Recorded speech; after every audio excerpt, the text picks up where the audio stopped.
Halo, shalom semuanya, The Holy Gang, dimanapun Anda berada.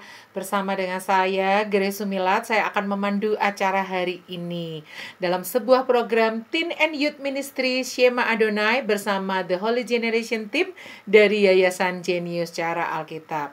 Seperti pada luar biasanya, hari ini kita akan banyak belajar mutiara-mutiara firman Tuhan yang akan bersama-sama kita renungkan. Amsal 4 ayat 23 berkata begini, "Jagalah hatimu dengan segala kewaspadaan, karena dari situlah terpancar kehidupan." Baik, kita akan memulai acara ini dengan doa. Dengan satu tema, apakah gadget menjadi berhalamu pada part yang kedua. Untuk itu minta kesediaan Ibu Heni untuk memimpin kita di dalam doa pembukaan. Ya, mari saudara-saudaraku, mari kita berdoa. Bapa kami yang bertata di kerajaan surga, Bapa yang kami puji, kami agungkan.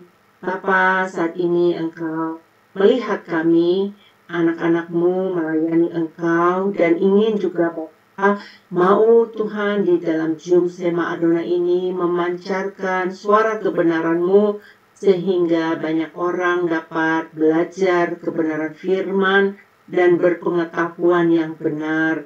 Bapa, saat ini kami percaya tema kami dari part kedua, apakah gadget kami berhala, ya Bapa.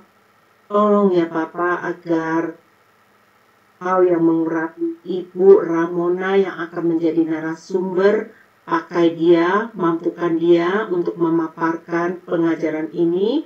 Demikian juga ya Bapa untuk Ibu Grace yang mandu acara ini dari awal, pertengahan, sampai akhir. Biarlah Engkau juga yang memberkati hamba-Mu ini. Bapa, hamba mohon biarlah bukan hanya kami yang di Zoom Shema Adonai, tetapi semua teman-teman kami yang ada di luar sana, mereka Bapa juga mau belajar ini untuk supaya mereka bisa menjelaskan kepada anak-anak, saudara-saudara, supaya mereka tahu bagaimana mempergunakan seluruh perangkat yang ada di dalam kehidupan kami yang Engkau berikan. Bapa, terima kasih Bapa, kami percaya semuanya ini kami peralaskan di dalam nama Yesus, dan kami menerima perlindungan melalui Roh Kudus, sehingga seluruh rangkaian acara ini dari awal pertengahan akhir dapat terus terselenggarakan oleh karena kuasa-Mu, pertolongan-Mu. Di dalam nama Yesus kami berdoa. Haleluya. Amin. Amin. Terima kasih kepada Ibu Heni yang telah memimpin kita dalam doa. Dan saat ini kita akan berkenalan lebih lanjut ya. Mungkin ada beberapa di antara pemirsa, di antara teman-teman, di antara The Holy Gang sekalian yang belum kenal siapa pembicara kita hari ini, Ibu Ramona Napitupulu ya. Kita akan melihat profil beliau berikut ini.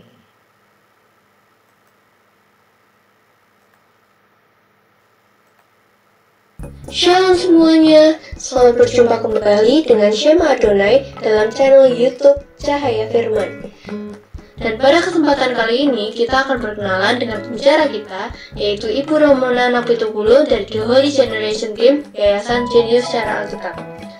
Ramona Napitupulu, sarjana sastra, lahir di Tarutung, Sumatera Utara pada tanggal 15 Agustus 1980.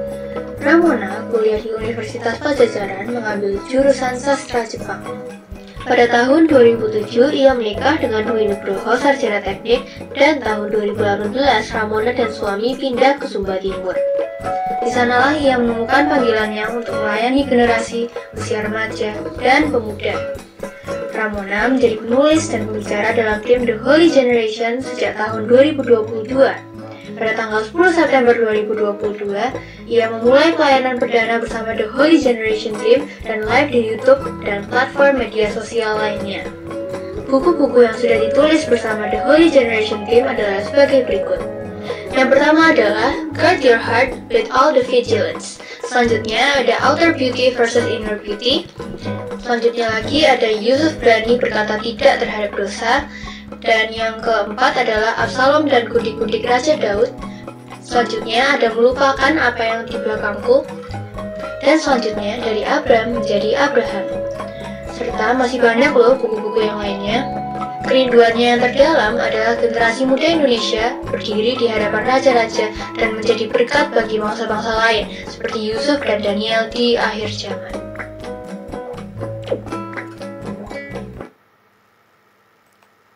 Baik, ternyata seperti itu. Ada di tengah-tengah kita hambanya, Kak Ramona ya. Shalom Kak Ramona, bagaimana kabarnya? Shalom Bu Grace, kabarnya luar biasa. Wow, tentunya udah siap berbagi buat seluruh The Holy Gang yang mengikuti pelajaran ini ya. Baik, tanpa berlama-lama kita sambut Kak Ramona Napitupulu yang akan menyampaikan tentang satu tema, apakah gadget menjadi berhalamu, part yang kedua. Silakan Kak Ramona.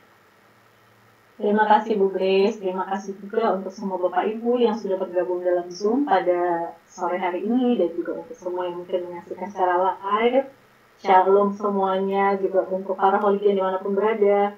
Kita tetap semangat belajar ya mengenai materi ini, dan hari ini kita sudah sampai di part 2. Yang kemarin kita sudah belajar banyak mengenai bagaimana gadget ini bisa menjadi berhala modern di dalam kehidupan kita. Apakah saya sudah tertangkap, Bu Grace? Udah keren, Kak. Oke, terima kasih Bu Grace. Nah, kita sampai di part yang kedua, apakah gadgetmu menjadi berhalamu? Saya mau review sedikit dari yang kita sudah pelajari di minggu lalu. Kita kemarin sudah belajar mengenai berhala modern, bagaimana ternyata di zaman ini, di zaman yang modern ini, berhala itu bentuknya sudah tidak lagi patung, sudah tidak lagi seperti yang ada di Alkitab, tetapi bisa menjadi banyak hal, baik yang berwujud maupun yang tidak berwujud. Yang berwujud itu salah satunya adalah yang kita sudah pelajari, yaitu gadget. Yang tidak berwujud, ada yang kayak penghargaan kepada diri sendiri itu bisa menjadi berhala kita, prestasi, jabatan, pengejaran untuk hal-hal yang membanggakan diri, itu semua juga bisa menjadi berhala. Apakah gadgetmu menjadi berhala modernmu? Kemarin kita sudah melakukan self-check up dari beberapa ciri-ciri yang sudah kita sebutkan kemarin. Kalau minimal ada 3, berarti kita sedang berada dalam kecanduan gadget atau menjadikan gadget menjadi berhala modern kita. Dan kita juga kemarin sudah membahas mengenai mutiara firman dari Ulangan 4 ayat 23-24, bagaimana kita bisa melihat ternyata Allah kita adalah Allah yang sempurna. Karena kita ada di dalam covenant bersama-sama dengan Tuhan, perjanjian atau persetujuan yang suci yang seharusnya tidak dilanggar, dengan kita mengutamakan hal yang lain dibandingkan. Kemudian kita sudah kemarin sampai di Facts You Should Know, tetapi baru sampai di nomor 2, yaitu apa yang paling sering dilihat Gen Z di gadget. Ternyata ada game online, ada juga sosial media, ada juga belanja online, dan juga ada hal yang lain. Dan kita sudah belajar mengenai fobia yang terjadi, yang baru ada setelah sekarang ini muncul smartphone dengan segala kecanggihannya. Dan hari ini kita akan belajar mengenai dampak negatif kecanduan gadget pada roh, jiwa, dan tubuh kita. Karena kita ini adalah manusia yang diciptakan Tuhan dengan 3 aspek, yaitu roh, jiwa, dan tubuh. Dan juga ada Bible fact. Kita akan belajar bagaimana ceritanya Rahel mencuri terafim. Terafim ini adalah berhala yang dimiliki oleh Laban, ya. Dan apa yang menjadi hukuman untuk Rahel karena dia melakukan ini. Kemudian di part 6-nya kita akan belajar waktu dulu. Kita belajar bagaimana bertobat secara rohani dan juga detox digital. Dan nanti juga ada quote, kartu karakter, dan referensi. Oke, kemarin kita sudah melewati ini. Nomofobia juga, kondisi psikologis ketika orang-orang yang dijauhkan dari smartphone akhirnya mengalami fobia. Dan sekarang kita akan sampai pada materi ini, dampak negatif pada roh kita. Bagaimana sih dampak negatif pada roh kita ketika kita sudah menjadikan gadget berhala modern kita, dan kita mengutamakan gadget melebihi kita mengutamakan Tuhan. Yang pertama adalah kita tidak lagi menjaga hubungan yang erat dengan Tuhan. Karena kemarin kan ciri-cirinya akhirnya semua waktu luang, baik bahkan harusnya waktu yang dipakai bekerja untuk belajar, semuanya sudah akhirnya menjadi melihat atau scrolling gadget gitu ya, atau bahkan tidak tidur, bahkan begadang sampai waktu tidur pun terambil. Apalagi dengan disiplin rohani, baca firman, berdoa pribadi, sehingga mengalami kekeringan secara rohani. Ini bisa terjadi pada orang-orang yang mengalami kecanduan gadget dan secara rohani akhirnya bisa mengalami kekeringan. Yang kedua, kehilangan damai sejahtera. Bagaimana tidak kehilangan damai sejahtera dan sukacita karena sudah otaknya, pikirannya, hatinya dipenuhi dengan segala sesuatu yang ada dalam gadget atau mungkin juga itu game online, sehingga yang ada adalah keresahan, rasanya tidak peaceful dan bahkan tidur juga sulit gitu ya, karena mengutamakan gadget daripada datang kepada Tuhan. Yang ketiga, mudah jatuh dalam dosa karena mata. Karena apa yang kita lihat di gadget itu kebanyakan tidak kudusnya daripada kudusnya, sehingga kita harus sangat menjadi orang-orang yang cerdas memakai gadget. Gitu. Karena terlalu banyak hal-hal yang dimasukkan oleh si jahat melalui gadget, terutama untuk anak-anak muda. Apakah itu pornografi, apakah itu foto-foto atau video yang akhirnya bisa mengakibatkan kita jatuh ke dalam dosa karena kita melihat gadget terlalu sering dan kita bisa jadi terpapar oleh hal-hal atau konten-konten yang tidak bagus. Yang keempat, tidak lagi ada dalam komunitas rohani yang dapat mendukung. Karena yang ada hanya sendirian di rumah, sendirian di kamar, tidak mau lagi berkomunitas, tidak mau lagi bergaul dengan teman-temannya, karena terlalu sering menghabiskan waktu sendirian bersama gadget. Dan ini sangat berbahaya ya holigennya, kalau kita itu akhirnya mengalami kekeringan rohani, kemudian kehilangan damai sejahtera sukacita, jatuh dalam dosa, dan tidak ada lagi dalam komunitas. Sehingga tidak ada yang mendukung kita secara rohani, tidak ada backup secara rohani. Makanya hal ini harus sangat kita hindari. Kemudian apa sih yang menjadi dampak negatif kepada jiwa kita atau kepada mental kita? Menjadi lebih mudah marah dan panik. Karena kita itu mengalami nomofobia yang kita sudah bahas kemarin ya. Bagaimana seseorang bisa menjadi anxious, bisa menjadi resah, bisa menjadi bahkan marah gara-gara dijauhkan dari gadget. Atau mungkin gadgetnya ketinggalan, atau gadgetnya juga mungkin tidak ada baterainya, lowbat, sehingga dia pun menjadi lebih mudah marah dan panik. Kemudian stres berlebihan. Hal ini juga dialami oleh orang-orang yang kecanduan gadget karena tidak ada lagi damai sejahtera, tidak ada lagi sukacita, digantikan dengan apa? Digantikan dengan stres. Yang ketiga, sering merasa kesepian karena kurang bersosialisasi dengan orang lain.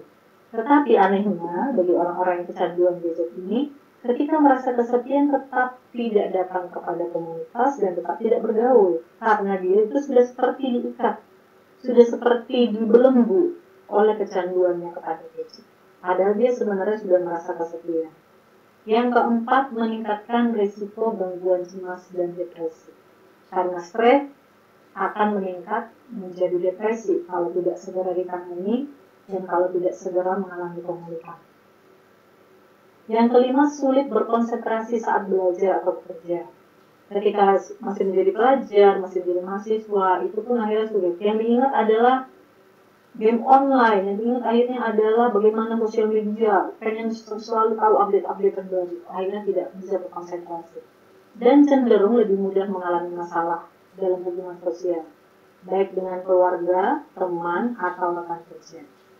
Kalau hal ini sudah terjadi, tadi sudah kesepian, sudah stres, sudah depresi, mengalami masalah lagi, akhirnya tidak karu-karuan jadinya. Jadi jangan sampai holigen kita jatuh ke dalam dampak negatif yang sampai separah ini, sehingga dari awal kita sudah harus benar-benar bisa mencegah dan mengobati. Bagaimana dengan tubuh? Banyak sekali masalah yang bisa terjadi kepada tubuh kita kalau kita kecanduan gadget. Yang pertama pasti masalah pada mata.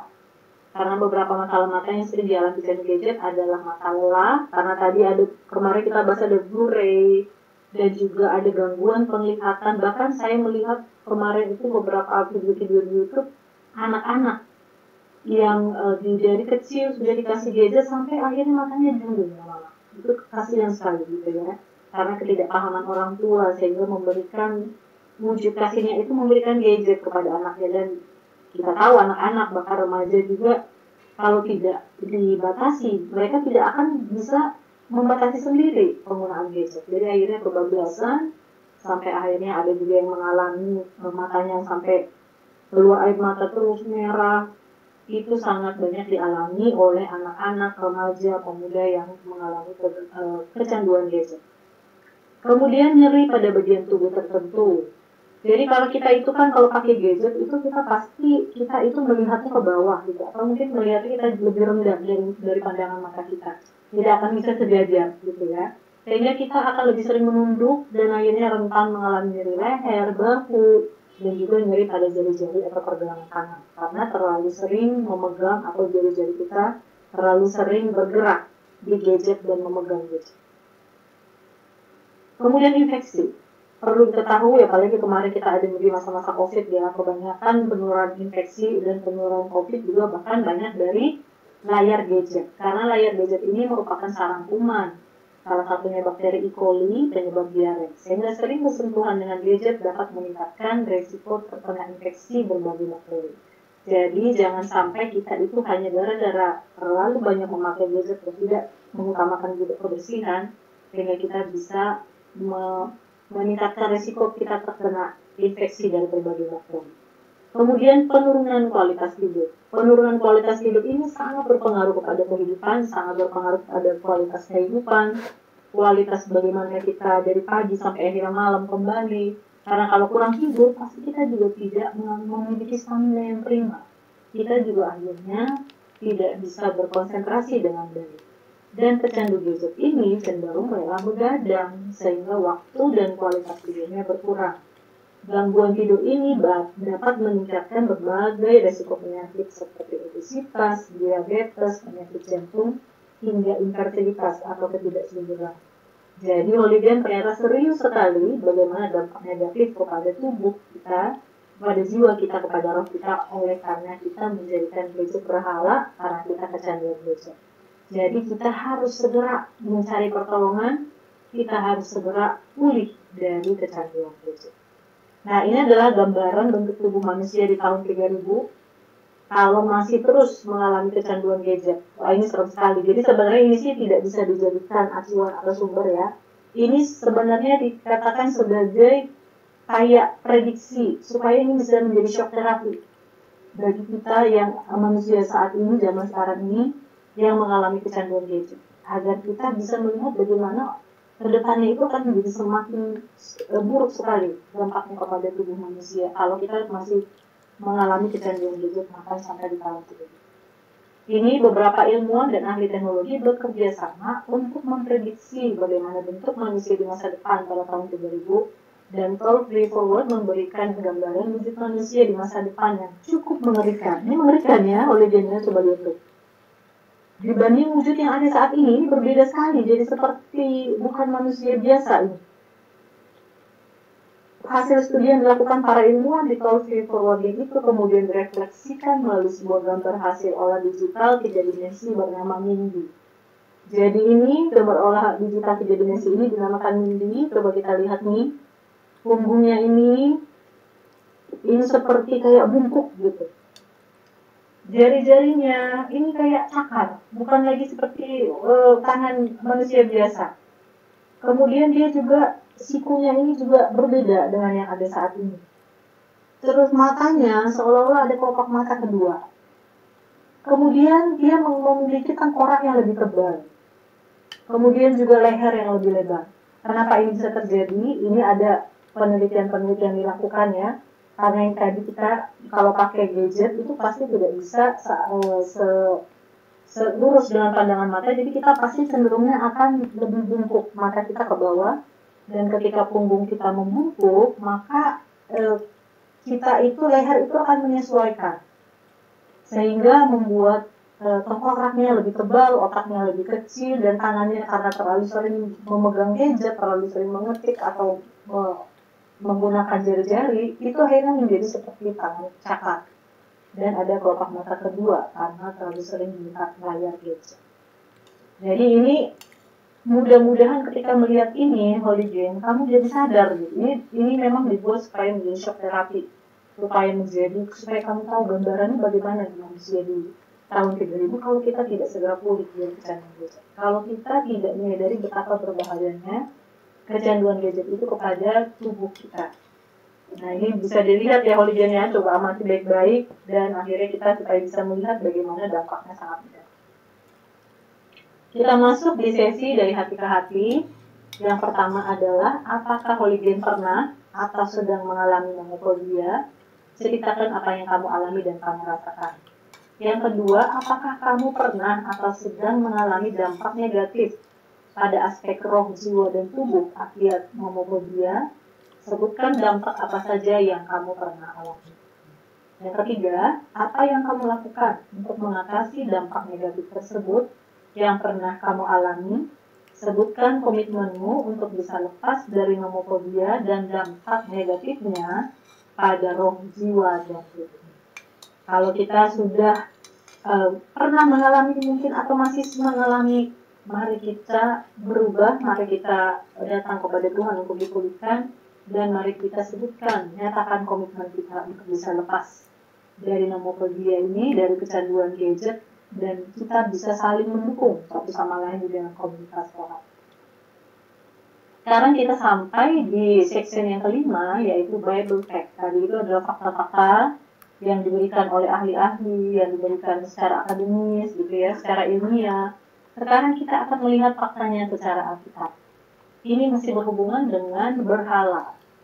Kita akan mendengarkan cerita bagaimana Rahel mencuri terafim milik Laban ayahnya. Terafim ini apa sih?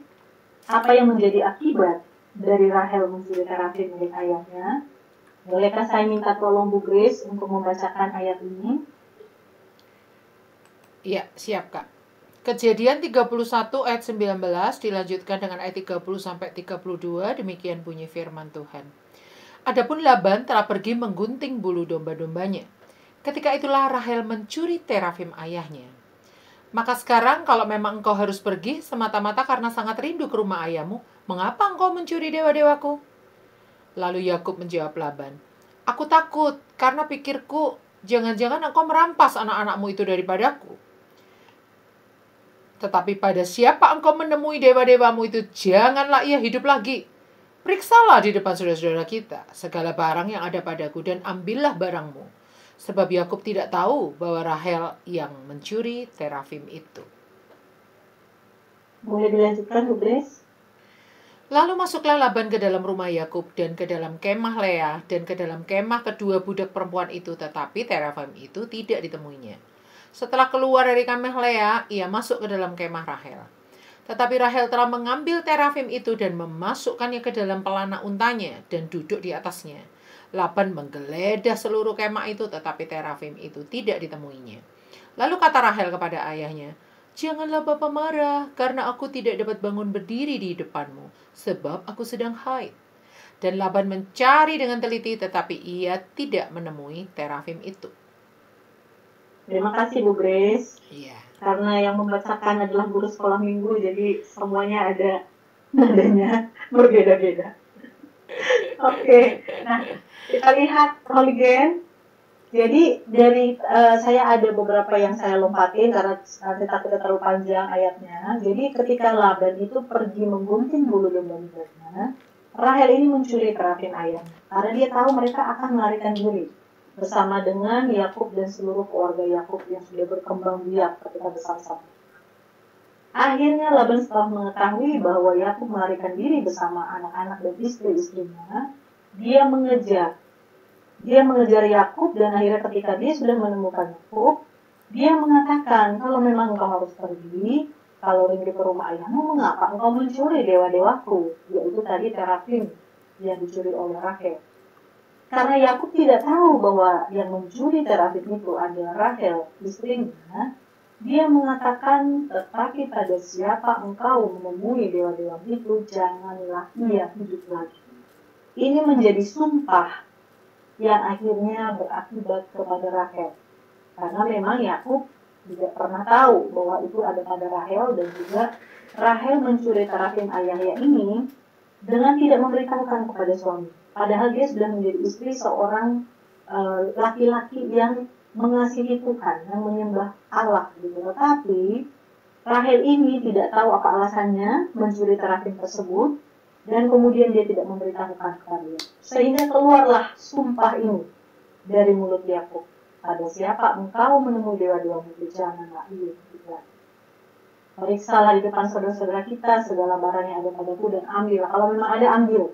Dan kalau memang ada yang ambil, biarlah ia tidak usah hidup lagi, biarlah ia mati. Dan kemudian Laban itu menggeledah ke semua kemah Yakub, kemah Lea. Kita tahu Lea ini juga adalah istri Yakub dan juga kakaknya Rahel ya, dan juga ada kedua budak perempuannya. Tetapi dia tidak menemui terafim itu. Kemudian dia masuk lagi ke dalam kemah Rahel, tetapi dia tidak menemukan karena si Rahel sudah mengambil terafim itu, memasukkan ke dalam celana untanya dan dia mendudukinya. Dan dia tidak mau berdiri karena dia kalau berdiri dia takutnya juga digeledah celana untanya. Sehingga dia bilang, janganlah Bapak marah karena aku tidak dapat bangun berdiri di hadapanmu sebab aku sudah tahu. Kemudian Laban mencari dengan teliti tetapi tetap tidak menemui terafim. Sekarang kita akan membahas kenapa sih si Rahel ini harus mengambil terafim milik Laban. Kenapa sih dia harus berbohong di depan ayahnya, di depan Yakub dan di depan semua keluarganya bahwa dia tidak mengambilnya padahal dia. Jadi kita mau bahas dulu Waligen apa sih terafim itu. Terafim itu berbentuk, dia mempunyai bentuk dan wujud dengan patung, tapi ukurannya berbeda-beda. Kalau yang diambil oleh si Rahel ini adalah terafim yang berarti bentuknya kecil ya, karena dia bisa memasukkan ke celana untanya dan tidak kelihatan, tapi itu dia cukup kecil. Jadi dikatakan memang terafim ini bentuknya berbeda-beda, karena dengan kalau Holigen pernah dengar Mikal, itu istri pertama Daud, itu ketika Daud mau melarikan diri dari Saul ayahnya, si Mikal itu meletakkan terafim di atas tempat tidur dan menutupinya supaya terlihat seperti itu Daud yang sedang tidur. Berarti terafim itu juga bisa bentuknya besar, bahkan seukuran manusia. Gitu ya. Jadi bentuknya, ukurannya pun bisa berbeda-beda. Kemudian dari Kejadian 31 dan ayat 19 sampai 30 kita bisa tahu bahwa terafim itu dipakai orang zaman Alkitab sebagai dewa keluarga. Sehingga tadi Laban kan bilang, kalau memang kamu mau pergi ya pergi aja, tapi kenapa kamu harus mengambil dewa-dewaku?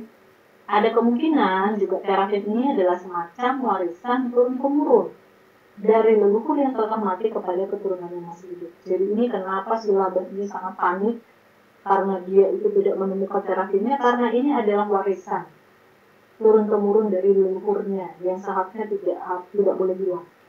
Jadi dia mencari menggeledah semuanya gitu ya. Terafim ini juga dipakai orang zaman Alkitab sebagai alat untuk meramal masa depan dan sebagai alat untuk memperoleh petunjuk. Jadi karena terafim ini adalah berhala, sehingga orang-orang menjadikan si terafim ini sebagai Allah yang bisa menunjukkan masa depan kepada mereka, dan mereka bertanya kepada terafim ini bagaimana mereka harus mengambil keputusan-keputusan penting untuk masa depan mereka. Dan ini semua diambil oleh Rahel karena Rahel memiliki maksud-maksud tertentu. Ini yang matanya lebih besar benar-benar ini Rahel, dan yang menunduk ini Lea ya, sesuai dengan gambaran ada di Alkitab bahwa Rahel itu matanya benar-benar melebihi kakaknya Lea. Rahel mencuri terafim Laban ayahnya dan berusaha untuk menyembunyikannya dengan cara berbohong. Apa sih yang menjadi alasan Rahel mencuri terafim tersebut? Ini semua adalah penafsiran Holigen. Karena memang kalau di Alkitab tidak diberitahukan dengan jelas, hanya diberitahukan bahwa Rahel mencuri terafim ayah. Tapi ada beberapa tafsiran karena mengacu kepada beberapa ayat Alkitab yang menjelaskan apa sih terafim. Jadi yang pertama mengatakan bahwa dia balas dendam sebab ayahnya lebih sayang kepada harta, dan seperti menjual Rahel dan Lea kepada Yakub untuk mendapatkan harta setelah Yakub bekerja kepada dia.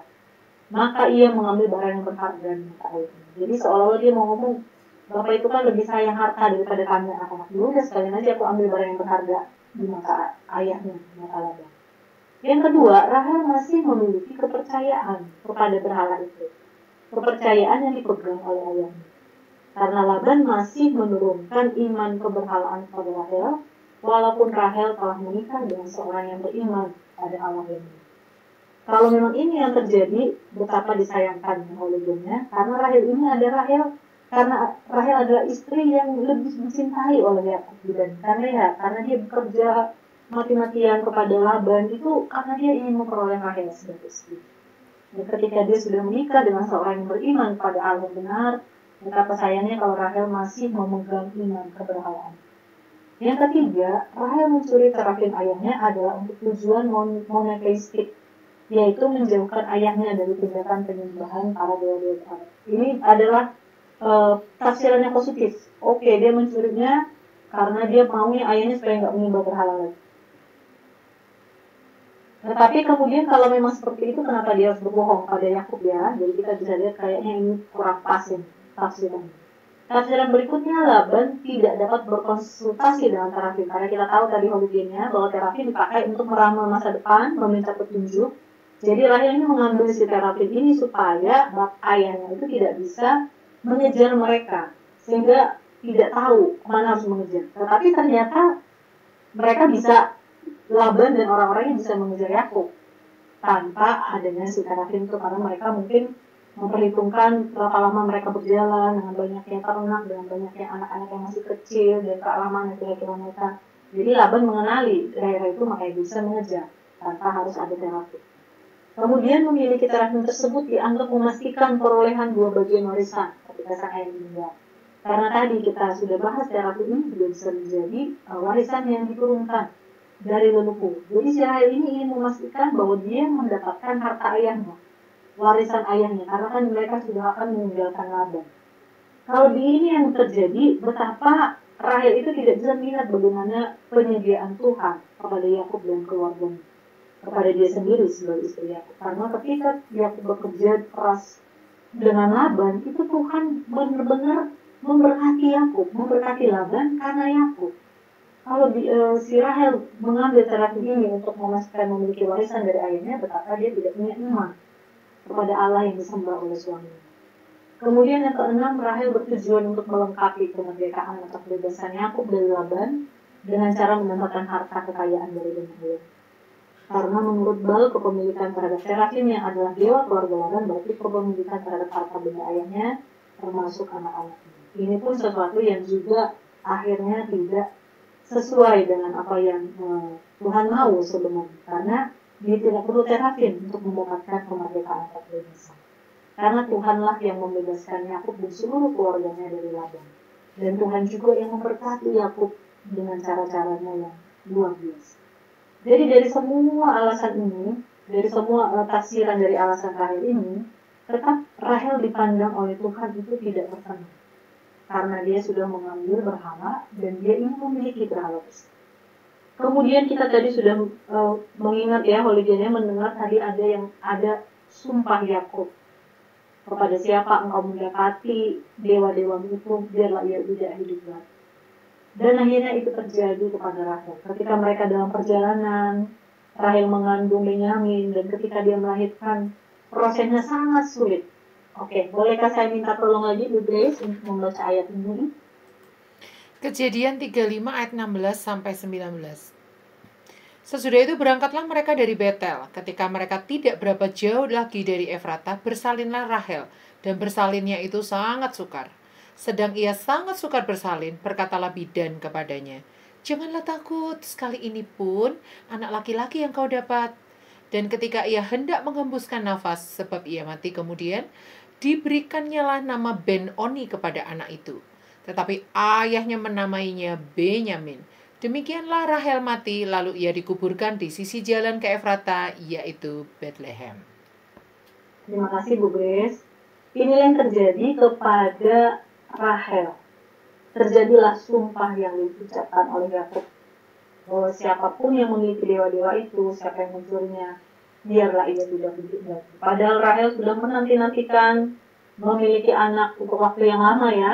Sudah ada Yusuf dan kemudian ada lagi Benyamin. Dia sudah sangat bersukacita ketika dia tahu dia kemudian mengandung lagi seorang anak laki-laki gitu ya. Tetapi akhirnya dia tidak bisa membesarkan anaknya yang kedua, anaknya yang paling kecil ini ya Benyamin. Karena proses persalinannya sangat suka, dan akhirnya dia pun menghembuskan nafas terakhir setelah dia melahirkan. Dan ketika dia menamai anak ini juga Ben-On, itu pun akhirnya diganti oleh Benyamin, diganti oleh Yakub. karena artinya itu tidak bagus gitu ya. Jadi ayahnya menamainya Benyamin. Demikianlah Rahel mati lalu dikuburkan di sisi jalan ke Efrata yang sudah Bethlehem. Dan Rahel ini pun akhirnya karena mereka masih dalam perjalanan dikuburkan di sisi jalan.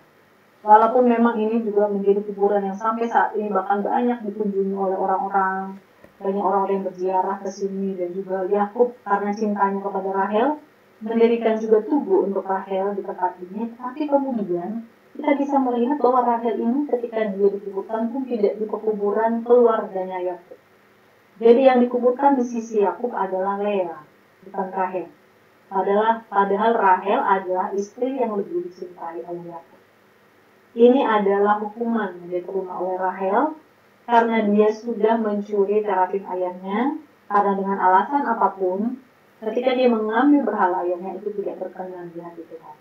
Sehingga Yakub suaminya sendiri yang sangat mengasihi dia pun mengeluarkan sumpah. Sehingga sumpah itu pun akhirnya menjadi hukuman terhadap Rahel. Nah, Holigen, jadi perkara berhala ini sangat serius ya Holigennya, bagaimana kita tidak boleh mengutamakan hal-hal yang lain, berhala-berhala modern atau apapun lebih daripada Tuhan. Rahel tidak, ini kemudian juga menjadi hukuman terhadap Rahel tidak diizinkan Allah untuk meneruskan garis kovenansian. Jadi Yesus sang Mesias itu tidak dilahirkan dari garis putra yang dilahirkan dari garis putra yang dilahirkan oleh Rahel. Meskipun Rahel istri yang dicintai Yakub, dan Rahel memang melahirkan Yusuf. Kita kemarin juga sudah sempat membahas Yusuf ya. Yusuf ini dikatakan hampir tidak pernah melakukan kesalahan. Yusuf seorang yang beriman, seorang yang baik, dia juga mudah mengampuni. Dia mengampuni saudara-saudaranya yang sudah menjual dia ke Mesir. Dan dia juga mencintai orang tuanya, mencintai keluarganya. Tetapi, dan dia dicatat sebagai seorang yang bijaksana. Tetapi tetap saja, Yesus sang Mesias tidak dilahirkan dari garis keturunan Yusuf, tetapi dari Yehuda, anaknya Lea. Namun keturunan dari Yusuf, putra Rahel yaitu Efraim dan Manasye kemudian dicatat dalam sejarah Israel memberontak pada Allah. Banyak juga raja-raja Israel yang berasal dari keturunan Efraim dan Manasye ini menjadi raja-raja yang tidak takut kepada Tuhan, menjadi raja-raja yang memberontak kepada Tuhan. Jadi inilah yang dialami oleh Rahel. Betapa disayangkan ya Holigen, bagaimana ketika kita akhirnya memiliki berhala di dalam hidup kita, ada rencana Tuhan yang luar biasa yang sudah Tuhan rencanakan pada kita pun akhirnya bisa tidak terjadi. Kalau kita tidak segera dipulihkan dan disembuhkan dari keterikatan, kecanduan gadget atau kecanduan kepada hal-hal lain yang bisa menjadi beban. Oke, kita masuk di section yang ke-6. Apa sih yang perlu kita lakukan supaya kita bisa lepas dari kecanduan gadget? Yang pertama, kita akan belajar bagaimana kita bisa bertobat di dalam Tuhan. Yang kedua adalah melakukan detox digital. Kita akan belajar mengenai 5 langkah pertobatan yang perlu kita lakukan oleh John. Yang pertama, kita perlu menyadari dulu bahwa kita sudah berdosa di hadapan Tuhan. Kita perlu menyadari dulu bahwa berarti dari semua ciri-ciri yang sudah disebutkan kemarin, dan juga setelah kita melihat kembali, kita mereview kembali, kita mengevaluasi, ternyata memang saya ini sudah menjadikan gadget berhala modern saya. Sehingga saya berdosa. Ketika kita sudah sadar, kita perlu minta ampun kepada Tuhan. Kita baca dari Roma 3:23, karena semua orang telah berbuat dosa dan telah kehilangan kemuliaan. Ketika kita sudah menyadari bahwa kita berdosa, kita akhirnya bisa menyadari, berarti apa yang harus aku lakukan? Apa yang harus aku lakukan karena aku sudah berdosa di hadapan Tuhan? Yang kedua, kita perlu mengakui segala dosa kita dan mohon pengampunan itu. 1 Yohanes 1 ayat 9, jika kita mengaku dosa kita, maka Ia adalah setia dan adil sehingga Ia akan mengampuni segala dosa kita dan menyucikan kita dari segala kejahatan. Jadi Holigen, jangan pernah menunggu terlalu lama, jangan berlambat-lambat untuk mengaku dosa. Karena Tuhan itu adalah Tuhan yang setia dan adil. Dan Dia akan mengampuni segala dosa kita. Bukan hanya sekadar mengampuni, tetapi akan menyucikan kita dari segala kejahatan kita. Jadi kita perlu mengaku di depan Tuhan, walaupun Tuhan pasti tahu kita sudah melakukan dosa dan dosa itu apa. Tapi kita perlu mengakuinya satu demi satu di hadapan Tuhan, menyatakannya di hadapan Tuhan, kita mohon pengampunan. Yang ketiga, bahwa kita harus percaya, kita perlu percaya bahwa Yesus pasti memberikan pengampunan. 1 Petrus 3 ayat 18, sebab juga Kristus telah mati sekali untuk segala dosa kita. Ia yang benar untuk orang-orang yang tidak benar, supaya ia membawa kita kepada Allah. Ia yang telah dibunuh dalam keadaan sebagai manusia, tetapi yang telah dibangkitkan menurut roh. Jadi kita perlu mengetahui bahwa Yesus itu sudah mati untuk segala dosa kita, supaya kita ini dibenarkan. Karena dia juga yang membawa kita kepada Bapa, supaya kita itu bisa dibangkit, supaya kita itu bisa mengalami pertumbuhan rohani. Ketika kita mengetahui hal ini, maka kita tidak perlu takut. Kita memiliki iman bahwa kita pasti diampuni. Jadi kalau kita sudah meminta ampun di hadapan Tuhan, milikilah komitmen di dalam hati kita untuk bertobat dari semua kesalahan kita. Yang keempat adalah mengundang Tuhan Yesus masuk ke dalam hati kita. Yohanes 1:12, tetapi semua orang yang menerimanya diberi kuasa supaya menjadi anak-anak Allah, yaitu mereka yang percaya dalam nama. Kalau kita percaya dalam nama Tuhan, kita percaya kepada Tuhan, kita itu pasti diberi kuasa, kita itu pasti diberi kesanggupan untuk mengalami pemulihan dan perubahan. Roma 10:9, sebab jika kamu mengaku dengan mulutmu bahwa Yesus adalah Tuhan, dan percaya dalam hatimu bahwa Allah telah membangkitkan dia dari antara orang mati, maka kamu akan diselamatkan. Bagi Holigen yang belum pernah berdoa untuk menerima Tuhan sebagai juru selamat pribadimu, mengaku dengan mulutmu, percaya dengan hatimu, kamu perlu melakukan hal ini, Holigen. Mintalah supaya ada kakak pembina mungkin, atau mungkin papa mama yang sudah dewasa rohani untuk membimbingmu berdoa seperti ini. Kalau mungkin tidak ada orang yang bisa menemanimu berdoa, berdoalah sendiri di hadapan Tuhan. Akui dengan mulutmu berarti bersuara ya Holigen. Katakan, Yesus, aku percaya kepada Engkau. Aku tahu Engkau telah mati di kayu salib menebus dosa-dosaku. Aku membuka hatiku dan mengizinkan Engkau masuk dan berkuasa dalam hati dan hidupku. Aku menyerahkan seluruh hidupku kepada Tuhan. Aku minta ampun untuk semua dosa-dosaku Tuhan. Aku percaya bahwa aku diselamatkan oleh Tuhan. Nyatakan ini Holigen dengan seluruh hatimu, dengan segenap hatimu, dengan segenap jiwamu. Dan kemudian kamu percaya, kamu imani bahwa kamu sudah diselamatkan oleh Tuhan. Oke, nah kamu juga bisa mengundang Tuhan Yesus dalam hati dan hidupmu, dan juga meminta pembina rohanimu untuk menuntunmu dalam doa. Yang kelima, kalau kamu sudah menerima Tuhan Yesus sebagai juru selamat pribadimu, kamu sudah percaya dalam nama Yesus, milikilah hubungan pribadi yang erat dengan Dia. Karena ini yang akan membuat kamu bisa terus menjaga supaya kamu tetap berada dekat dengan Tuhan. Kamu melekat pada pokok anggur itu dan memiliki sumber yang akhirnya kamu bisa mengalami pertumbuhan rohani hari demi hari.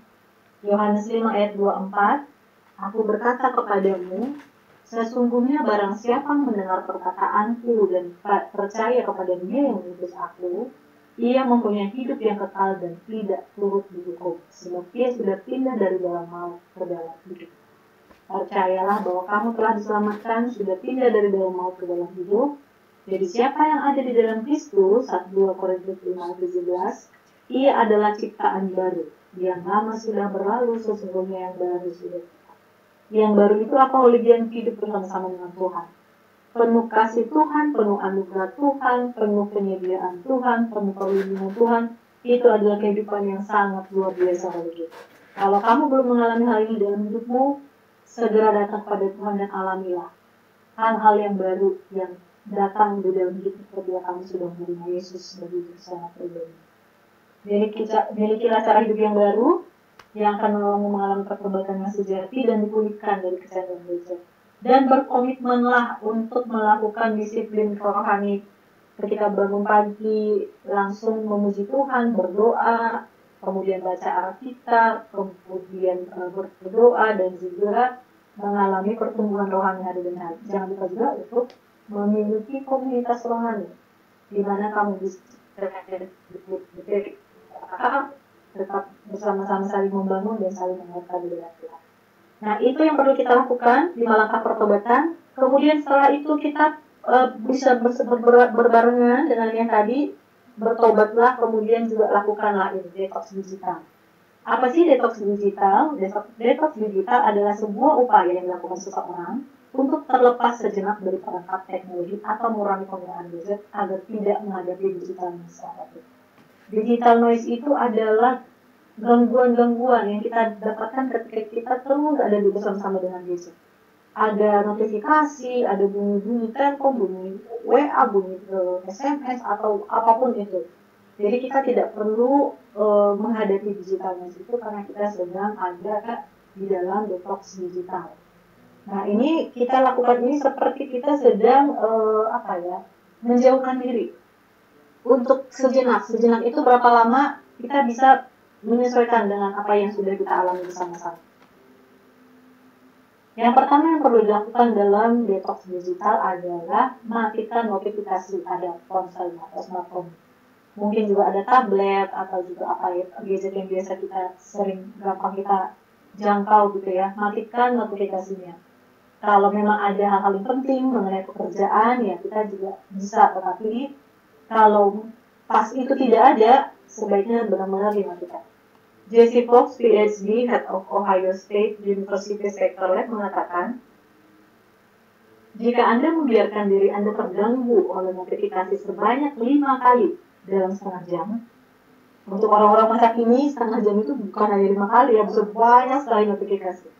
Dalam waktu itu, Anda tidak akan berhasil untuk fokus. Cara termudah mengatasinya adalah dengan mematikan notifikasi pada gadget. Kalau memang kita sedang menantikan kabar yang sangat penting, mengenai pekerjaan atau hal penting lainnya, kita minta aja orang yang menyampaikan kabar itu untuk miss call kita mungkin, atau telepon kita aja, supaya kita bisa mematikan notifikasi. Karena supaya kita bisa fokus. Yang kedua, jauhkan ponsel saat sedang melakukan interaksi langsung. Jadi ketika kita bertemu dengan seseorang bertatap muka, jangan sampai kita juga bisa fokus kepada orang tersebut, tetapi yang ada malah kita fokusnya kepada gadget kita.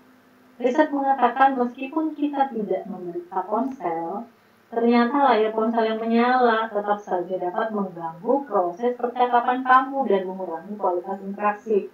Pernah mengalami nggak, Olivier? Lagi sama temen nih ngobrol, tapi yang ada kamu ngeliat gadgetmu terus gitu ya.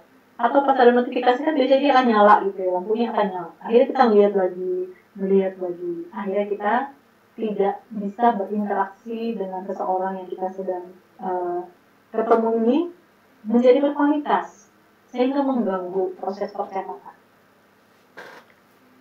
Semakin banyak ini dari Elizabeth Lamott, terdiri dari DC Counseling dan Psychotherapy Center dan seorang kerja sosial. Nah, dia adalah seorang konselor dan juga psikolog gitu ya. Dia mengatakan semakin banyak energi yang kita pusatkan pada gadget, maka akan semakin berkurang energi yang kita berikan terhadap siapapun yang sedang berada dalam satu ruangan dengan kita. Jadi kita perlu memilih energi kita mau dipusatkan pada gadget atau kepada orang-orang yang jelas-jelas ada di depan kita. Kepada siapa kita mau pusatkan energi kita. Kalau kita memilih gadget, maka tidak akan bisa juga kita memiliki energi yang sama untuk orang-orang yang ada di dekat kita.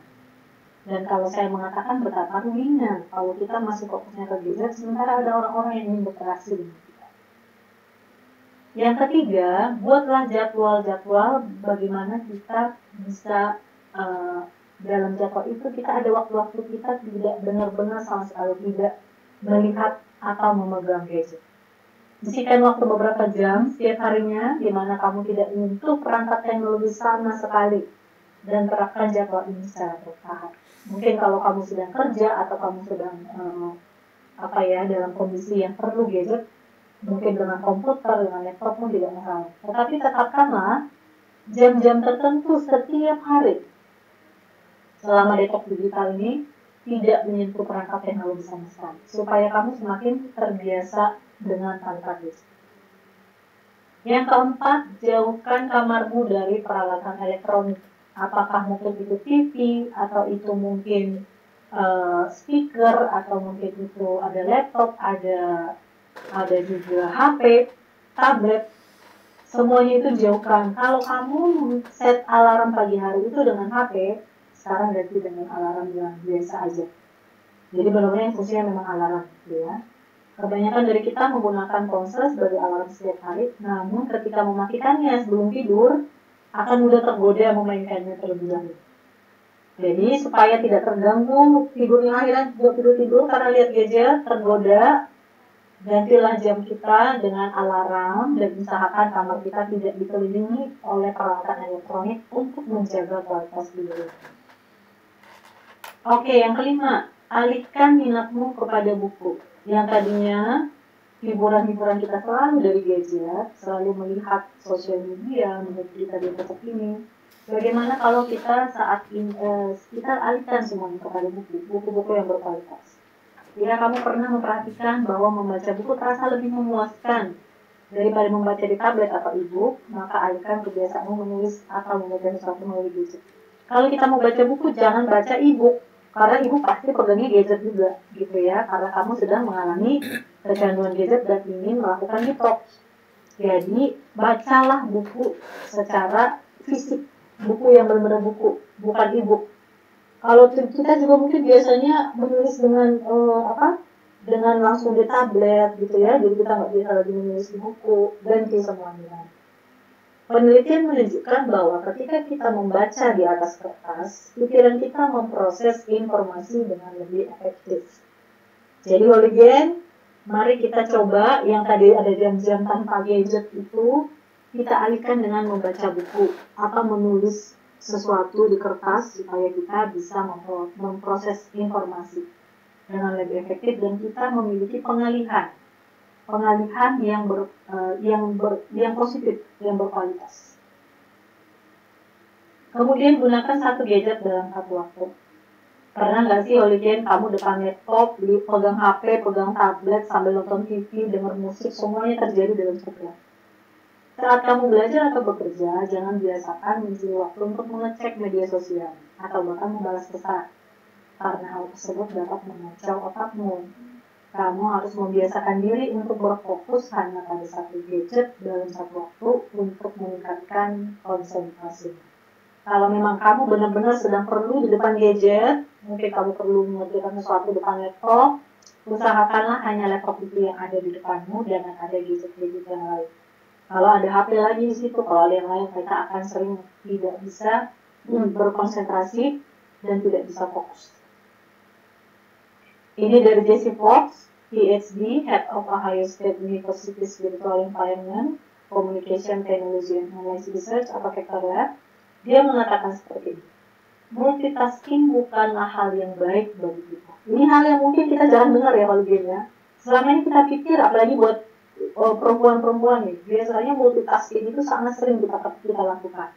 Kita sambil masak, habis itu sambil nonton TV, sambil teleponan, sambil jagain anak, itu biasa ibu-ibu ya, itu multitasking itu hal yang selama ini kita anggap sesuatu yang baik kalau kita bisa mengerjakan beberapa hal dalam satu waktu. Tapi ternyata si Jesse Fox ini mengatakan itu bukan hal yang baik.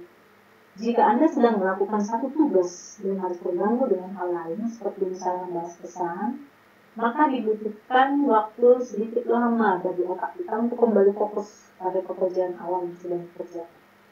Jadi ternyata kita perlu hanya satu waktu kita mengerjakan satu hal itu lebih baik untuk otak kita, karena kita tidak perlu lagi waktu yang sedikit lebih lama untuk kembali fokus pada pekerjaan tertentu yang sedang kita kerjakan.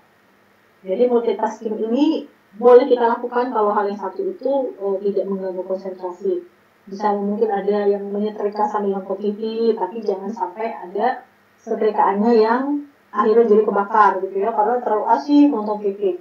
Itu mungkin masih bisa dilakukan karena menonton TV-nya sekadar hanya mengisi waktu aja sambil menyetrika. Atau mungkin ada Holigen yang suka belajar sambil dengar musik-musik yang mungkin musik-musik instrumen atau musik-musik yang bisa membuat kamu lebih berkonsentrasi, itu juga tidak masalah. Tetapi yang dimaksudkan di sini adalah pekerjaan yang dilakukan sekaligus dengan beberapa gadget, itu bukan hal yang baik bagi konsentrasi dan fokus kita. Yang ketujuh, tidak menggunakan media sosial sementara waktu. Media sosial memang sangat membantu kita untuk terhubung dengan orang lain dari segala penjuru dunia. Namun sadarkah kamu jika media sosial juga yang menjadi pemicu kecanduan terhadap penggunaan gadget? Jika kamu sudah berkomitmen untuk melakukan detox digital, paksa dirimu untuk istirahat dalam menggunakan media sosial. It helps a lot. Jadi, ternyata yang mengambil bagian paling besar dari kecanduan gadget adalah media sosial. Jadi kalau kita ingin melakukan detox digital, sebaiknya kita tidak menggunakan media sosial sementara waktu. Jadi kita ketika sedang melakukan detox digital ini, kita berhenti menggunakan media sosial. Supaya kita juga bisa melakukan detox digital dengan maksimal. Yang kedelapan, lakukan aturan 20-20-20. Apa sih yang dimaksud dengan aturan 20-20-20? Setelah 20 menit kamu melihat layar, alihkan pandanganmu pada objek lain. Sejauh 20 langkah dari posisimu selama 20 detik. Juga jangan lupa untuk berkedip, untuk menghindari tadi yang dampak-dampak negatif pada fisikmu ya, pada tubuhmu. Untuk menghindari leher pegal, tidak terlalu sering memainkan ponsel dengan menunduk, ganti posisimu memegang ponsel lebih tinggi agar sekali kepala berada dalam posisi mendongak. Jadi ini aturan 20-20-20 ini supaya mata kita juga tidak menjadi sakit, tidak menjadi lelah. Kita perlu setelah tiap 20 menit melihat layar, kalau kita sedang mengerjakan sesuatu nih ya, yang membutuhkan waktu yang panjang depan laptop, lakukanlah aturan ini, 20-20-20.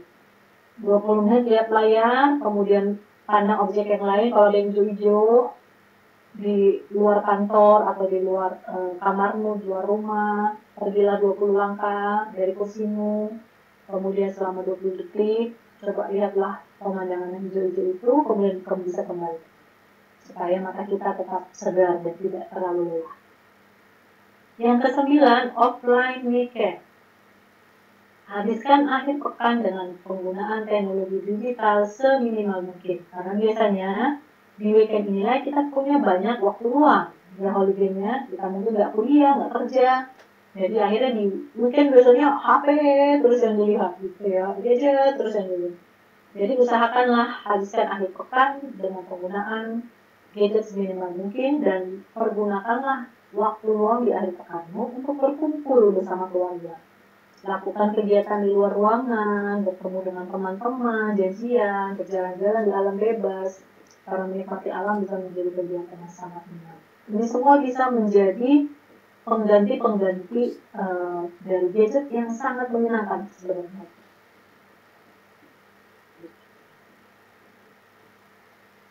Jadi daripada kamu jalan-jalan di tempat-tempat yang hijau-hijau, yang bebas gitu ya, rencanakan lain untuk mengisi akhir pekan. Kemudian yang ke-10, ubah tampilan ponselmu menjadi hitam putih supaya tidak terlalu menarik dilihat, supaya kita bisa lebih gampang teralih dari gadget. Salah satu alasan mengapa gadget menjadi begitu menarik adalah karena warnanya yang vibrant, cerah, berwarna, jadi menarik sekali untuk dilihat. Maka untuk mengurangi ketertarikannya, ubah tampilan ponselmu menjadi hitam putih. Ini adalah cara paling mudah dan tanpa beban untuk melakukan detox digital. Nah, kemudian kita sudah belajar ada 10 langkah-langkah yang perlu dilakukan. Setelah kita tadi sudah mengalami 5 langkah pertobatan dan juga bisa melakukan 10 langkah-langkah detox digital ini, kita berdoa kepada Tuhan maka kita bisa pulih dari kecanduan gadget. Sekarang kita masuk di sesi dari hati ke hati. Yang pertama, sebutkan komitmenmu untuk melakukan 5 langkah pertobatan untuk menjadi ciptaan baru di dalam Tuhan. Yang kedua, menurut Holigen, dari 10 langkah detox digital, langkah mana yang paling sulit untuk dilakukan? Jadi coba nanti diskusi dengan teman-temanmu. Kalau memang kamu sedang ada dalam kelompok pemuritan mungkin atau di Komsel dan kamu sedang membahas materi ini, kamu coba dari 10 langkah tadi, kira-kira menurut kamu yang paling sulit yang mana? Dan bagaimana supaya kamu bisa terbantu untuk melakukannya. Sebutkan komitmenmu untuk melakukan 10 langkah detox digital yang kamu lakukan hal yang tadi, 5 langkah pertobatan, 10 langkah detox digital. Sharinglah kepada papa mama di rumah, sharing juga kepada kakak adik mungkin, supaya mereka bisa support. Atau mungkin ada juga kita punya adik atau kakak yang sama-sama mengalami kecanduan gadget, kita ajak yuk sama-sama, ayo kak, ayo dek, kita sama-sama yuk melakukan hal ini supaya kita terbebas dari kecanduan gadget, supaya kita tidak menjadikan gadget menjadi berhala modern kita. Kamu bisa bagikan kepada teman-teman juga mungkin di kampus, atau teman-teman di pekerjaan, atau teman-teman di sekolah, kamu juga bisa sharing dan sama-sama melakukan 5 langkah pertobatan dan juga detox digital ini. Ketika kamu punya teman-teman yang sama-sama melakukan, maka kamu juga akan lebih termotivasi. Oke, kita akan sampai di section yang ke-7, yaitu quote. Ini quote dari saya. Gadgetmu canggih dan baterainya tahan lama. Koneksi dengan Tuhan tidak pernah dibatasi daya baterai jaringan sinyal. Daripada kamu hanya sibuk dengan HP-mu yang baterainya terbatas, ada jangka waktunya, dan juga kecanggihannya pun pasti nanti ada lagi yang lebih-lebih itu. Kenapa kita nggak selalu connect dengan Tuhan aja? Karena Tuhan tidak pernah dibatasi dengan baterai, dengan sinyal, dengan jaringan. Dimanapun kamu berada, apapun yang sedang kamu lakukan, tidak ada tuh yang namanya lokasi susah sinyal untuk Tuhan. Apapun yang sedang kita lakukan dimanapun kita berada, pasti kita akan selalu bisa connect dengan gadgetmu jadi sumber informasi terkini, firman Tuhan menjadi sumber hikmat, inspirasi, dan tuntunan untuk masa kini dan masa yang akan datang. Kalau kita bilang kita bisa tahu apapun, bisa lihat informasi apapun di gadget, firman Tuhan yaitu Alkitab itu sepanjang masa tidak pernah out of date, selalu up to date. Padahal sudah ditulis dari beribu-ribu tahun yang lalu. Tetapi tetap menjadi sumber hikmat, tetap menjadi sumber inspirasi, dan selalu menjadi tuntunan untuk kita hidup di masa kini dan di masa yang akan datang. Jadi mana yang akan kamu pilih? Mau pilih gadget atau mau pilih koneksi dengan Tuhan? Mau pilih gadget atau mau pilih baca Alkitab? Kita harus lebih mengutamakan Tuhan, kita harus lebih mengutamakan untuk membaca Tuhan. Karena Tuhan tidak akan bisa digantikan dengan apapun dan siapa. Oke. Karena kita masuk dalam karakter card, bertobat atau repent. Aku mau bertobat setiap hari, aku mau bertobat dari dosa-dosa apapun juga. Matius 3 ayat 2, bertobatlah sebab kerajaan surga sudah dekat. Aku akan menjadi orang yang bertobat setiap hari karena Tuhan. Ini adalah referensi dari materi saya hari ini.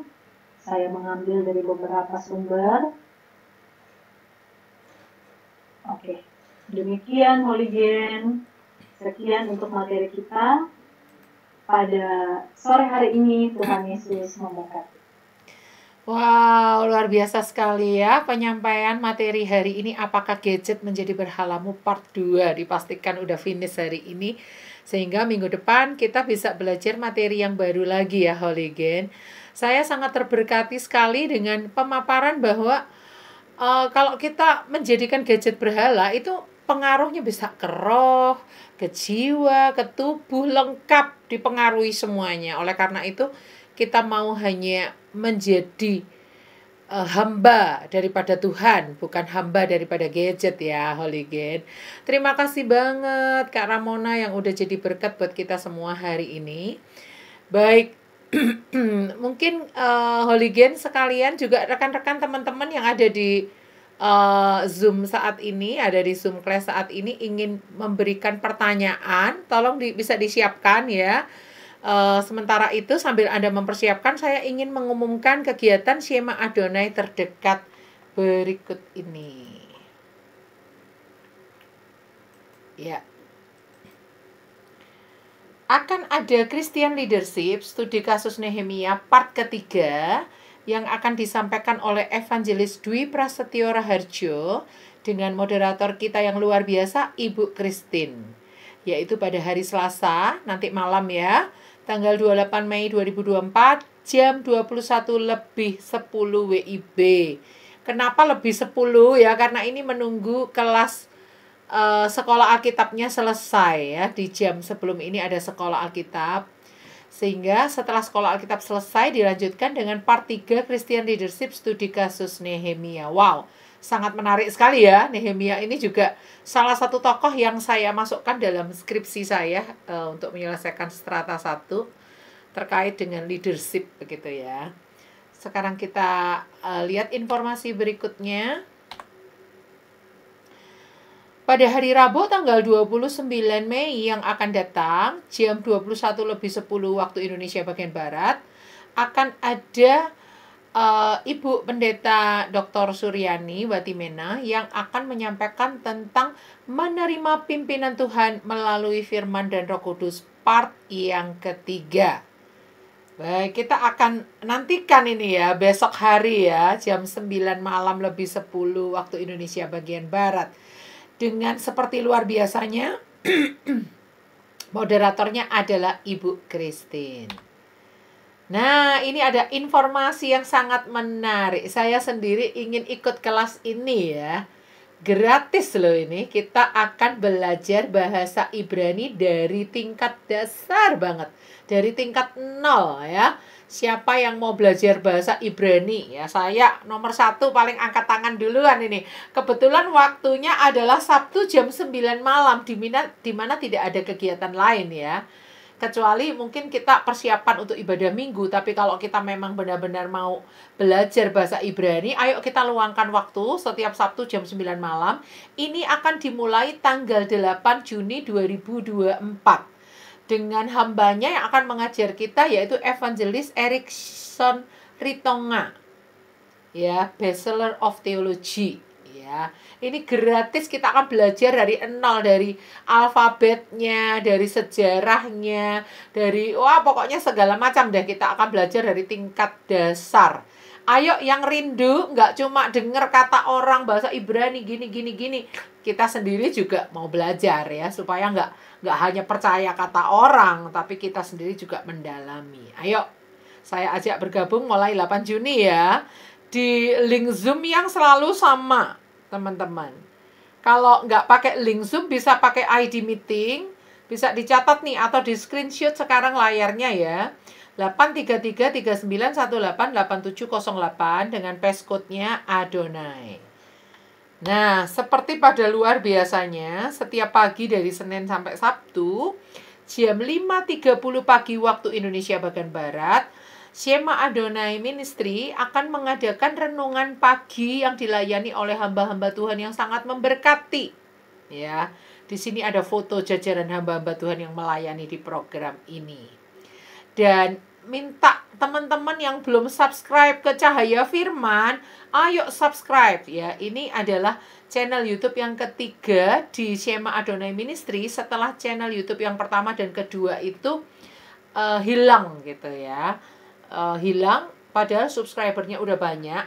Oleh karena itu kalau teman-teman hooligan, siapapun pemirsa yang rindu mengikuti kegerakan Tuhan, pekerjaan Tuhan, pengajaran-pengajaran firman yang sangat alkitabiah, boleh bergabung di Cahaya Firman, channel YouTube Cahaya Firman, supaya selalu dapat update live streaming yang terbaru.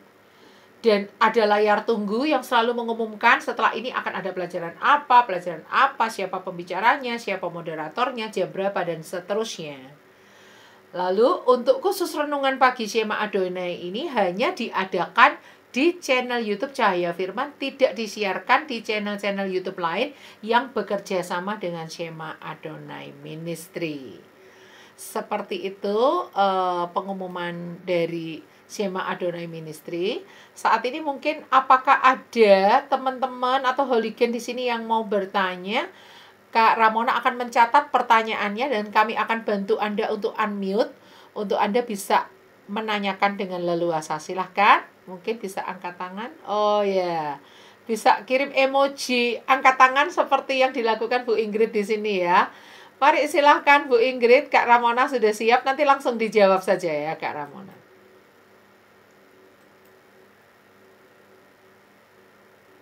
Terima kasih Bu Grace buat kesempatannya. Yeah. Terima kasih Bu Ramona untuk materinya yang luar biasa. Sama-sama Bu Ingrid, puji Tuhan. Suaranya. Kedengeran Bu. Bagus. Maaf Bu Ramona, tadi saya mungkin terlempar keluar jadi nggak dengar semuanya. Cuma saya mau tanya ini. Satu dulu aja dah. sebagai anak Tuhan bagaimana tuh caranya melakukan pencegahan supaya tidak jatuh dalam kecanduan gadget? Gitu. Terima kasih Nanti Bu Ingrid. Masih ada pertanyaan Bu? masih Bu kalau diizinkan lagi. Silahkan Bu Ingrid. Pertanyaan kedua mungkin bisa langsung dilontarkan nih, mau dicatat sama Kak Ramona ya. Apa yang bisa dilakukan jika dampak negatif kecanduan gadget pada aspek jiwa tidak bisa ditangani lagi dengan detox digital gitu loh Bu. Oh, Terus? Terus yang ketiga? Lagi ya Bu? Boleh. Berapa menit tuh detox digital dilakukan sampai menunjukkan hasil tuh? Terima kasih Bu Grace. Oh iya, jadi kalau pertanyaan kedua, kalau detox digital itu nggak mempan, mau gimana lagi gitu ya Bu Ingrid ya. Kalau yang ketiga, ya pertanyaan yang ketiga, detox digital itu efektifnya kita lakukan sampai berapa lama gitu ya. Baik, silakan Kak Ramona. Terima kasih Bu Ingrid untuk pertanyaan-pertanyaannya. Yang pertama, sebagai anak Tuhan, bagaimana supaya kita bisa melakukan pencegahan. Jadi jangan sampai kalau memang belum jatuh ke dalam kecanduan gadget, supaya kita tidak usah mengalami pengobatan, tapi bagaimana kita mengalami dulu pencegahan gitu ya Bu Ingrid ya. Seperti yang kita tahu, yang Yosua bilang ya, kamu mau pilih yang mana hari ini? Berkat atau kutuk? Mati atau hidup gitu ya. Dan kalau saya dan seluruh keluarga saya akan memuji menyembah Tuhan. Jadi sebenarnya semuanya pilihan ya Bu Ingrid ya. Kita sebagai anak-anak Tuhan mau pilih yang mana sih? Kita mau pilih gadget atau mau pilih lebih mengutamakan Tuhan? Kalau saya bilang sih sebagai anak-anak Tuhan harusnya kita sudah tahu mana yang lebih prioritas. Bagaimana keseimbangan hidup kita antara kita tetap memerlukan gadget dengan perkembangan zaman saat ini. Kita juga nggak bisa jadi anak-anak Tuhan yang, karena saya tahu ada satu orang hamba, bisa dibilang hamba Tuhan, dia itu seorang yang melayani di menara doa. Dia itu menolak untuk memakai HP sampai saat ini. Jadi kalau mau menghubungi dia susah banget gitu ya. Jadi kita harus telepon dulu ke menara doanya, kita telepon ke gerejanya, kita telepon ke keluarganya.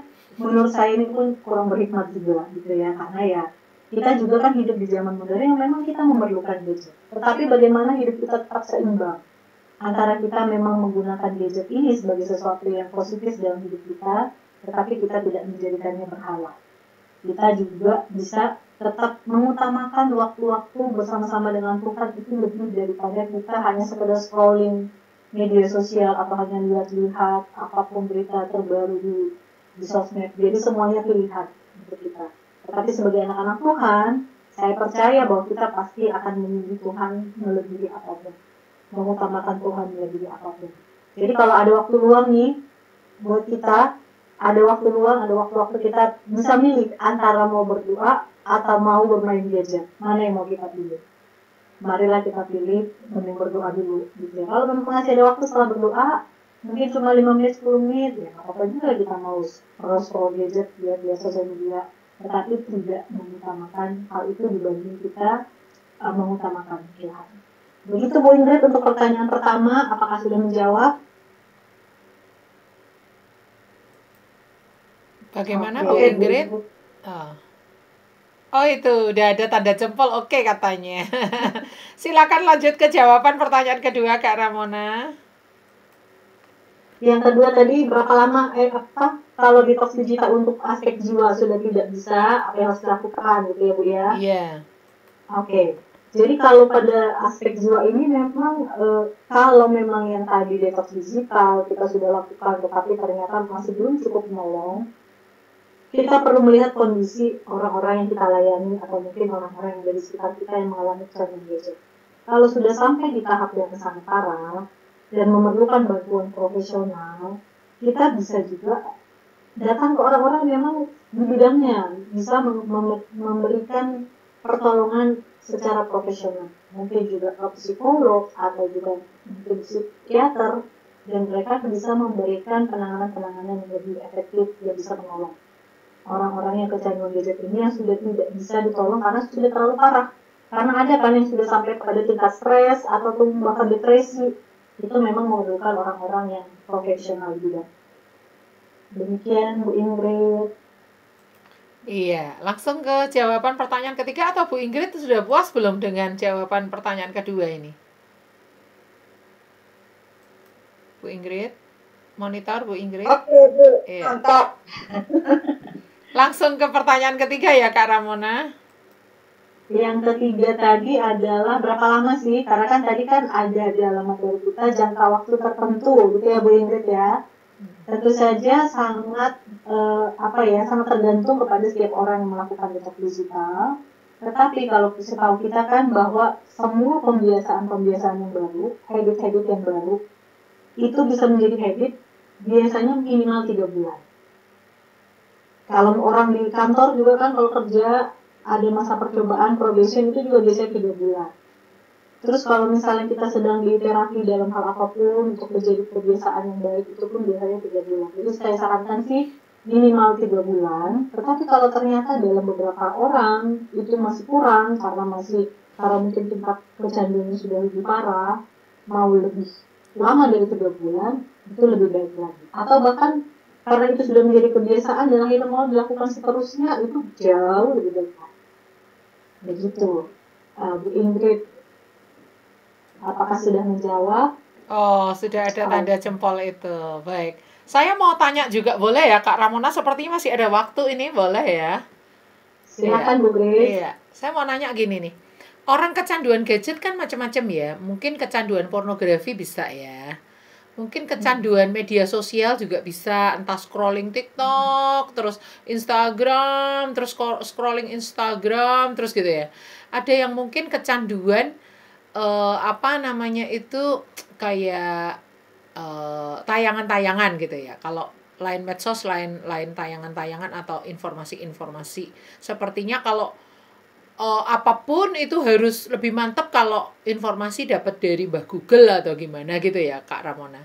Nah pertanyaan saya gini, kalau kecanduan gadget juga ada yang game, misalnya kecanduan game, kecanduan medsos, kecanduan pornografi dan sebagainya. Nah, apakah berbagai macam kecanduan gadget dengan alirannya masing-masing ini kita bisa melakukan treatment yang sama dengan tadi 5 langkah pertobatan tadi, 5 langkah ya kalau nggak salah, sama 10 langkah tadi detox digital tadi, apakah langkah-langkahnya itu sama aja, itu bisa berlaku untuk apa saja gitu loh Kak Ramona, ataukah bisa ada kayak kekhususan pada setiap lini, misalnya mungkin cara mengatasi kecanduan gadget terkait game itu ada perbedaan sedikit dengan mengatasi kecanduan gadget yang pornografi, beda lagi nanti ada perbedaan lagi dengan yang kecanduan gadget yang medsos kayak gitu loh Kak Ramona.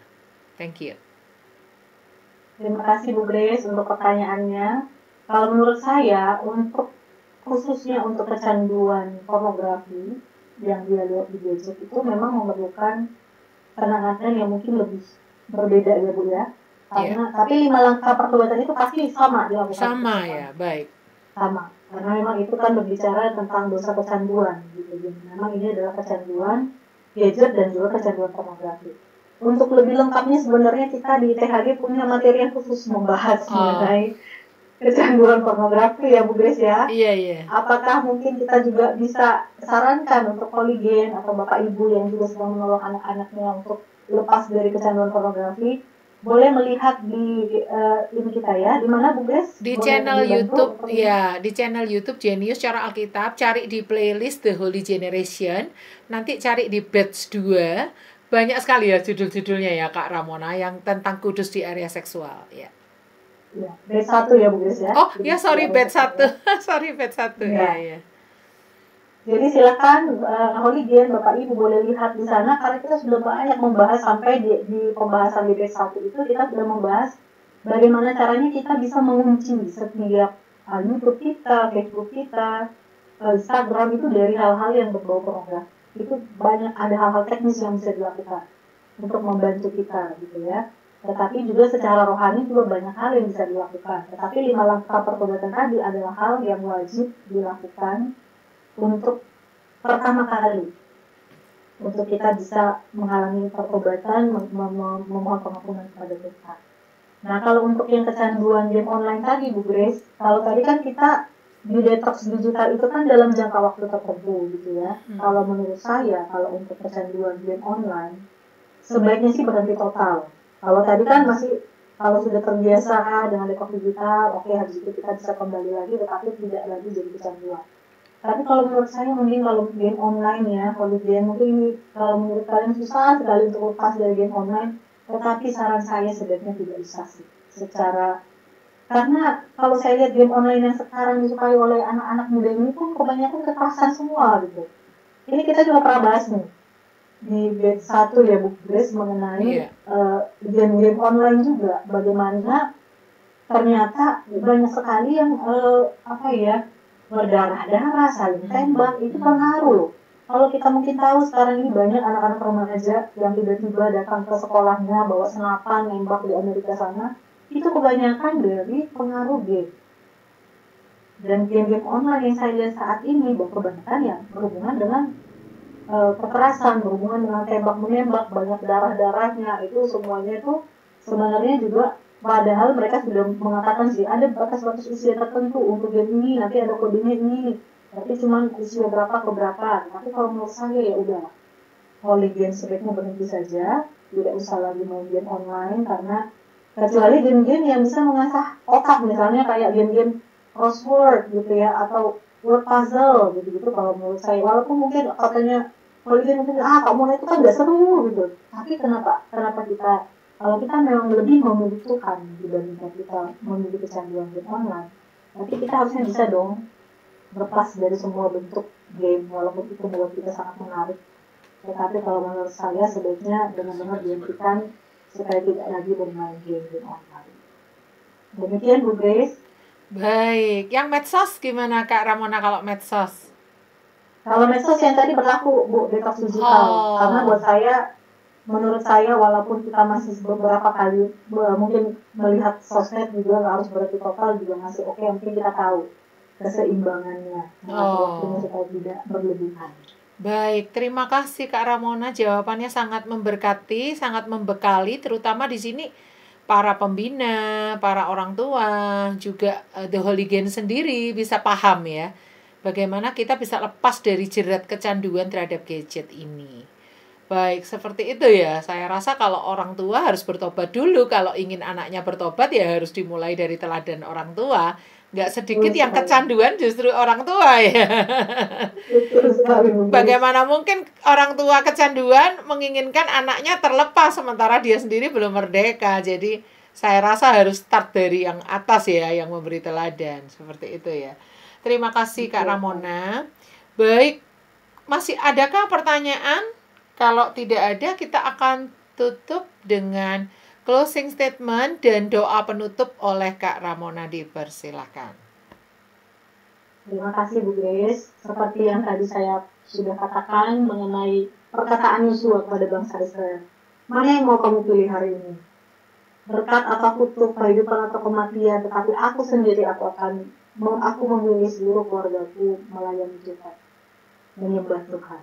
Holy Game, ketika saat ini kita sudah belajar, kita tidak lagi mengutamakan gadget di atas mengutamakan Tuhan. Hari ini saya mau memberikan pilihan kepada kita sendiri. Mana yang mau kita pilih? Kita mau pilih tetap menjadikan berhala kita, gadget menjadi berhala kita, atau kita mau memilih supaya kita hidup benar-benar untuk Tuhan. Karena kedua pilihan ini akan sangat berpengaruh untuk masa depan kita. Kita mau memilih berkat, atau kita mau memilih kutuk. Karena orang-orang yang memiliki berhala itu pasti akan mendapatkan kutuk dari Tuhan. Jadi Holy-Game, pilihlah kehidupan, pilihlah berkat, pilihlah Tuhan, serahkan hidupku kepada Tuhan, alamilah langkah-langkah pertobatan, berikan hidupku kepada Tuhan, utamakanlah Tuhan di atas segala apapun, dan masa depan pun akan terjamin karena Tuhan, dan hari demi hari engkau akan mengalami hal-hal yang luar biasa bersama-sama. Demikian statement saya untuk materi kita pada hari ini, dan mari kita akan menutup materi kita di dalam doa. Tuhan Yesus, terima kasih Bapa untuk kasih setia dan kebaikan. Terima kasih untuk materi ini sudah disampaikan Tuhan. Hamba sudah selesai, tetapi kami percaya Engkau akan terus berkarya, Engkau akan terus bekerja di dalam hati setiap generasi Tuhan saat ini mengalami kecanduan gadget, di mana mereka lebih mengutamakan gadget Tuhan dibanding mengutamakan waktu-waktu yang berkualitas bersama-sama dengan Tuhan. Hamba berdoa Tuhan, Engkau lawat, Engkau jamah mereka saat ini Tuhan, Engkau pulihkan, Engkau sembuhkan, Engkau bebaskan dari semua keterikatan kecanduan-kecanduan Tuhan. Jika ada di antara mereka saat ini yang mendengarkan hal ini Tuhan, biarlah mereka boleh mengalami langkah-langkah pertobatan, menerima Engkau sebagai juru selamat pribadi mereka, menyerahkan seluruh hidup mereka, bahkan masa depan mereka ke dalam tangan Tuhan. Bapa, Engkaulah yang menganugerahkan keselamatan Tuhan, menganugerahkan hidup yang kekal kepada setiap generasi Tuhan yang datang kepada Engkau. Kami percaya ketika kami datang mengaku dosa kami dan minta ampun dari hadapan Tuhan, maka Tuhan yang mengampuni segala dosa kami dan bahkan menyucikan kami dari segala kejahatan kami. Hamba berdoa Tuhan, biarlah setiap firman Tuhan yang telah dimintakan melalui materi ini boleh menjadi berkat, boleh membawa Tuhan setiap generasinya mengalami kemerdekaan di dalam Tuhan. Terima kasih Bapa, berkati Tuhan untuk setiap generasinya Tuhan.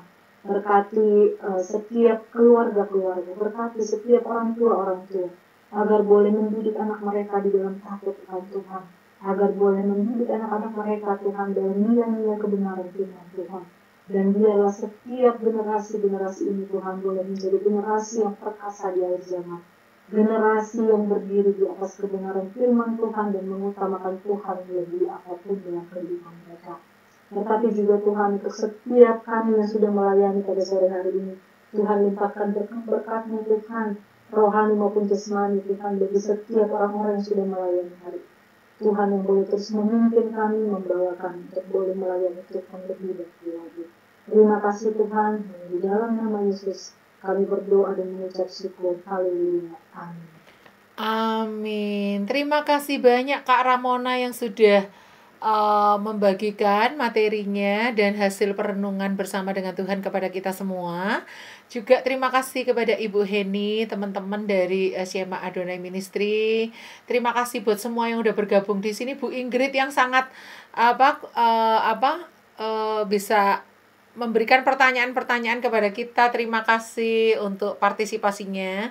Juga semua teman-teman yang menyaksikan melalui platform Zoom, YouTube, Facebook, dan TikTok, dimanapun Anda berada, juga yang mengikuti siaran ulang, diberkati Tuhan dan kita semua mau menjadi pelaku-pelaku firman Tuhan. Sampai berjumpa di minggu yang akan datang dengan tema Jangan Biarkan Judi Menjeratmu. Dalam batch 3, adiksi, I Say No to Addiction, materi yang ke-9 ya sepertinya ya Kak Ramona ya. Ke-10. Oh, ke-10. Baik, yang ini sekarang materi ke-9 dalam batch 3, I Say No to Addiction. Baik, untuk semuanya kita bertemu di minggu yang akan datang dalam jam dan hari yang sama. Tuhan Yesus memberkati. Shalom, shalom, shalom.